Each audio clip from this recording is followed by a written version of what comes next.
Obama ne peut rien faire. Alors, la problématique est celle-ci.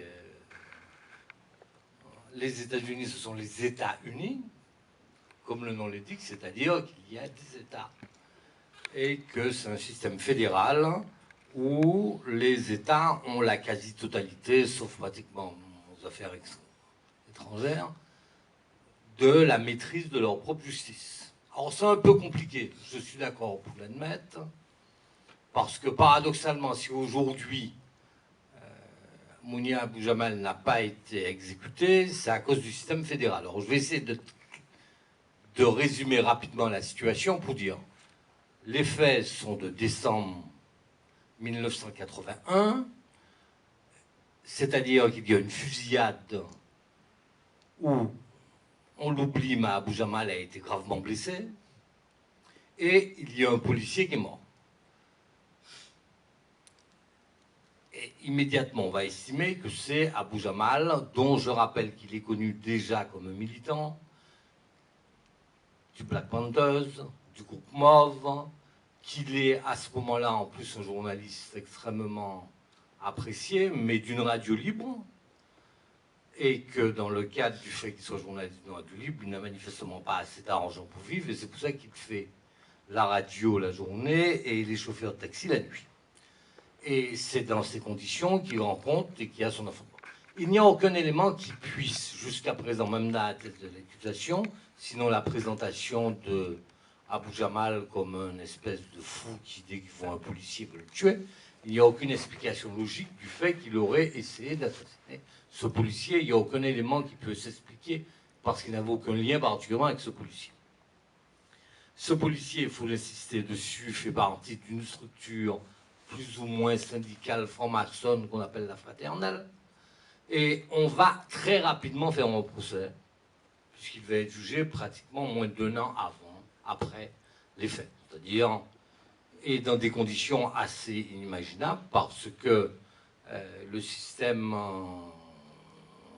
judiciaire américain veut que si vous voulez vous défendre, il faut que vous ayez de l'argent. Parce que vous êtes obligé de prendre non seulement un avocat, ce qui peut coûter cher, mais en plus vous êtes obligé de prendre un enquêteur, de prendre des experts, et de s'ensuivre. Or, Abou Jamal n'a pas d'argent. À cette époque-là, personne véritablement, non pas ne le soutient, mais aucune structure riche ne peut le soutenir.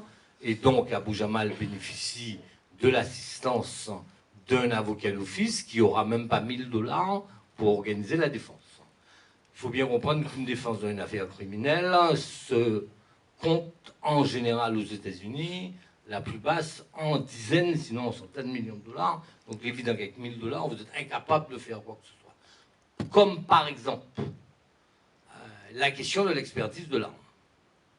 Il faut que vous sachiez que tant l'arme qui a blessé Abou Jamal que celle qui a tué le policier, parce que le policier est tué, il n'y a eu aucune expertise pour savoir si c'est la même arme, ce sont des armes différentes, et éventuellement ce sont des armes qui correspondent à celles qu'on a ramassées à terre.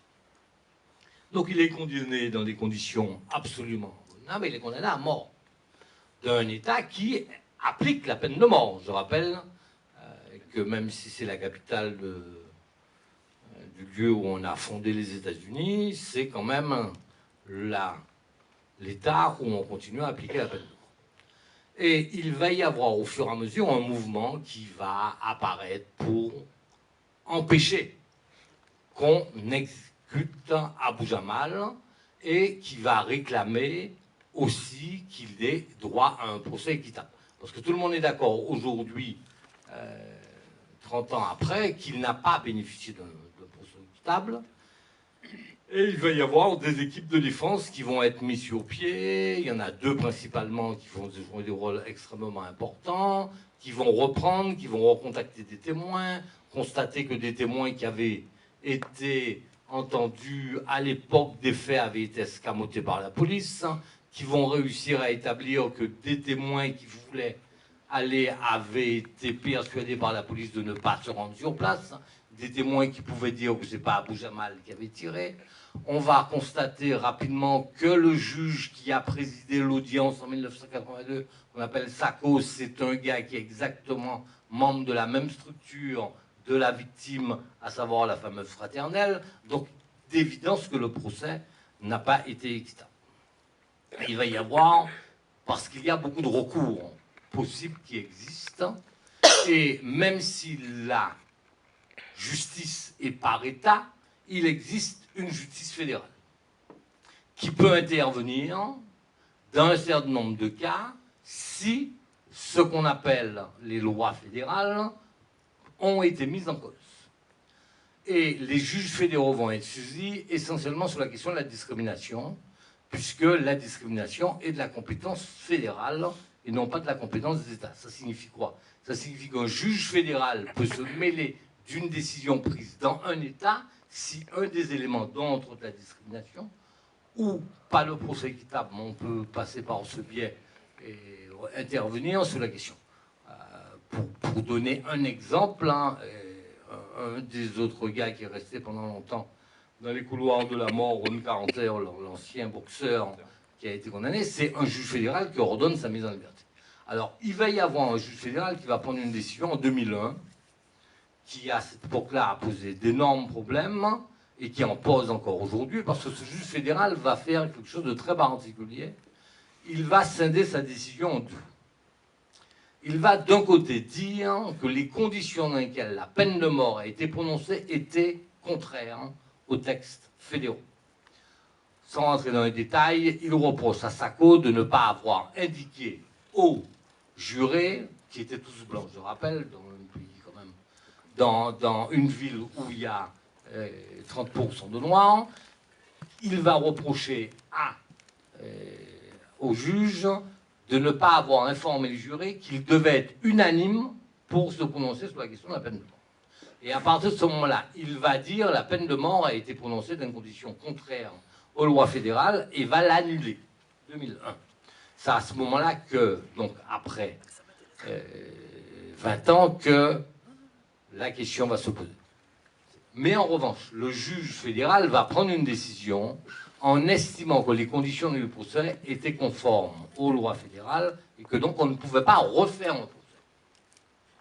Cette décision de 2001 va être confirmée par une cour d'appel fédérale et le procureur de l'État va faire appel de cette décision de la Cour fédérale qui malheureusement confirme pleinement, malheureusement, sur la question du nouveau procès, mais bien heureusement sous le fait que la peine de mort va ne pas être prononcée, va être annulée, pardon. C'est le propre procureur qui va faire appel. Et il va faire appel sous le point suivant. Il va demander à la Cour suprême des États-Unis, donc encore au niveau fédéral, l'autorisation de refaire un procès sur la question de la peine de mort uniquement. Et la Cour suprême va prendre une décision en refusant cela.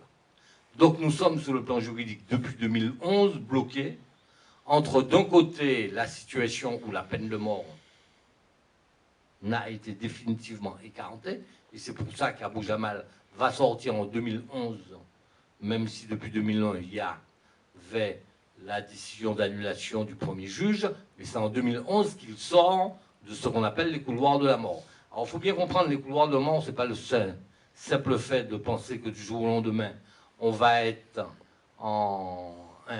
exécuté. Le couloir de la mort dans les prisons américaines, c'est que vous êtes entravé en permanence. C'est-à-dire que vous avez des chaînes aux pieds et vous ne pouvez pas vous déplacer de manière même normale, entre guillemets, dans une prison. Ça, c'est 2011. Mais en revanche, on est toujours dans la situation d'un blocage juridique sur la nécessité de faire un nouveau procès. Alors, la problématique que tu as posée est réelle. On se dit, bon, à la limite, étant donné qu'on a supprimé la peine de mort, on se retrouve dans la situation où donc c'est une peine à perpétuité, et donc à la limite, après autant de temps en prison, il devrait pouvoir sortir avec des réductions de peine. Sauf que là, ce n'est toujours pas le niveau fédéral, c'est le niveau de l'État, et il faut comprendre que la position de l'État la Pennsylvanie, et de maintenir jusqu'au bout Abu Jamal en prison, et qu'on a un mouvement extrêmement fort de la droite, du Tea Party,